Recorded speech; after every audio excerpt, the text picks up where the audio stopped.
got a catfish? Oh yeah, that's a dandy. Hey there, hobby homesteaders. Welcome back to Peaks Peak. Today, we're gonna give you a little update on the pond. We have had the pond for almost 2 years now, and it has been stocked for about 1.5 years. We have seen lots of changes in the pond already, and so we're gonna tell you a little bit about those today. As we tell you about the pond, we are going on a hike. I figured that I would use some of this time to talk a little bit about what's going on with the pond. We got all of our trails cut out and cleaned up, and Jana does her daily walk. So once in a while, I get her to come up here and walk the trails with me instead of using the treadmill. So that's nice. Daily. Why couldn't she just use the treadmill? Do you not walk daily? Put hazelnut up. Well, my intent is to. So like I said, we've had our pond for about 2 years. We started out our first year with water level issues, and it ended up between 3 and 4 feet low during the middle of the dry part of summer. And that was discouraging, but we did some things to treat that. We put Pond Enviro DB110 into the pond to try and help those leaks. And I think that made a pretty good difference in how the pond is holding water, but we still lose a little bit of water. I would say now it's down about 1 foot, and we're, 11 days into July. So it's pretty dry now. This is kind of the time of year when it starts to lose water. So we would expect that, but it definitely is not just holding it steady. But it also is holding it well enough that we're not ever going to have to worry about it drying out. I've measured it at about 16, 17 foot deep at the spots that I could find. So we have plenty of water to support the fish, even if we lose several feet of water. But right now we're holding steady. Are you doing the spider web jig over here?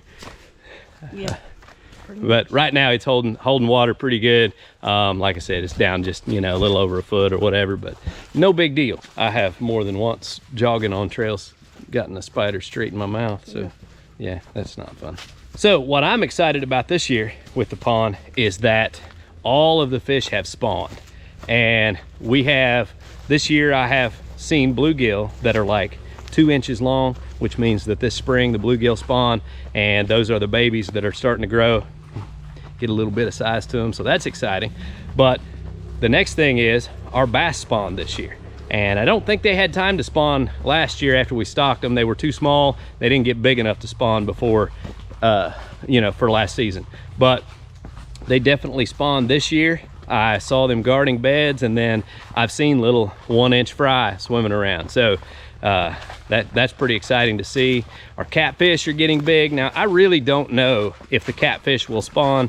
Sometimes in ponds, they don't reproduce very well, but we tried to put a lot of structure in there so that we could get the catfish to reproduce as well. And we'll just kind of, play that by ear. If they don't seem to be reproducing and the numbers go down, then we'll stock the pond again with catfish after we fished a few out. But how many you eating already? I don't know. Ooh, yeah. Bunch of good ones. Oh, man.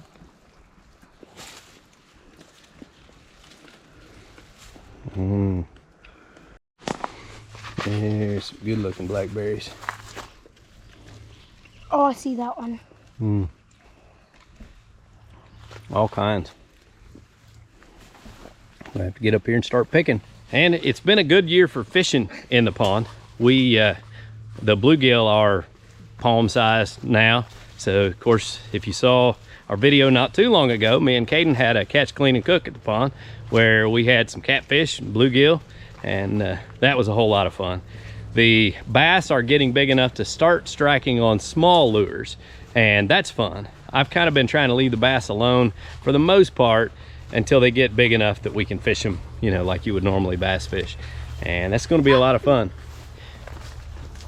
We stocked fathead minnows in the pond, but I have not seen schools of minnows swimming around lately. So I kind of think that the bass have eaten that population of minnows that we stocked in there. So at some point when we get the money and the time, we may stock some more minnows in there, help the bass grow. Caden, what are you doing? Eating blackberries. We're not very efficient hikers. we spend as much time eating fruit as we do hiking. She says we're clicking off 38-minute miles so far on our hike, so we're really killing it here.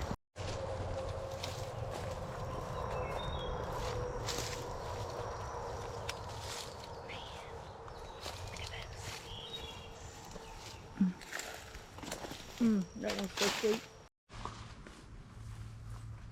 I'm excited to get down to the camera and see if we got any good footage on there. Now our pond build video gets kind of some suggested views from the Bama Bass pond build video, which is exciting for us because we get a little bit of attention on our video, but I can tell you that 5-acre pond build that they did is just unreal. But that being said, it doesn't have to be $1 million 5-acre pond for you to have a lot of fun with it. You know, ours was under $10,000 and it's under an acre, but it's plenty big enough to have a good time fishing and have kind of a destination on your property to camp out and have a good time. It's great for the kids. Cadence has swam in our pond dozens of times this year.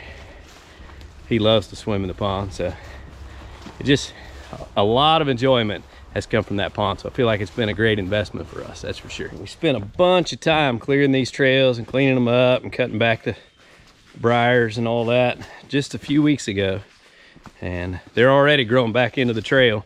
It's just a constant process to try to keep it up. Wrong way. Nope, that's right.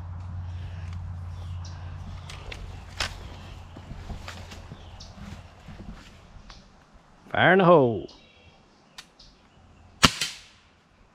Nailed it. The funnest part. Raccoon prints. This part of the trail smells like pine.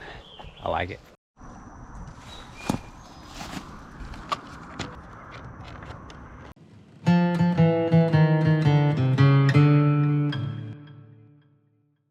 So I was told when we first bought this property that this property used to house one of the busiest moonshine stills in eastern Kentucky.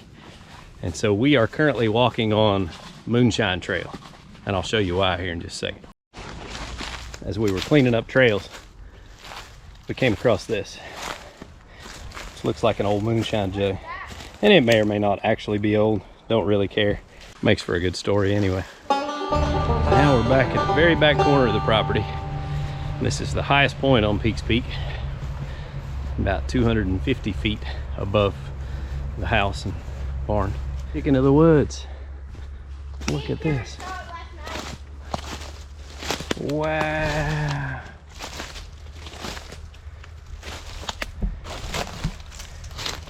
Look at that. And here's more. Just about completed a lap. Not bad, not bad.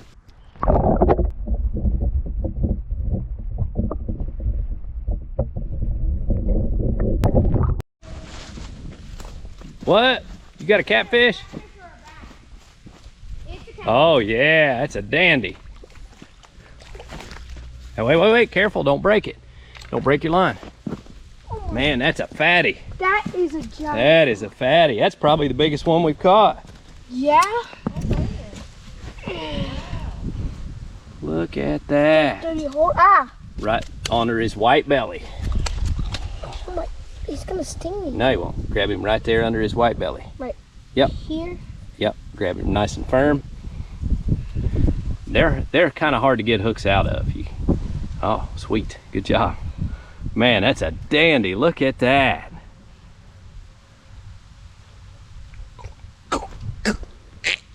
All right, better let him swim away.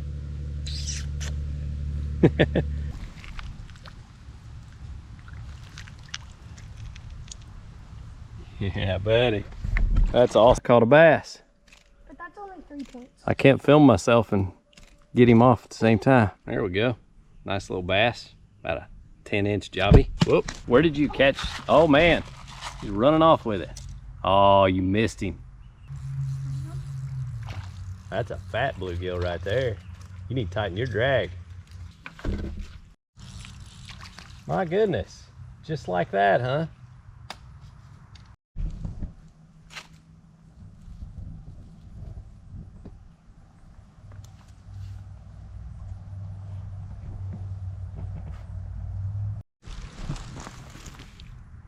bunch of tadpoles too.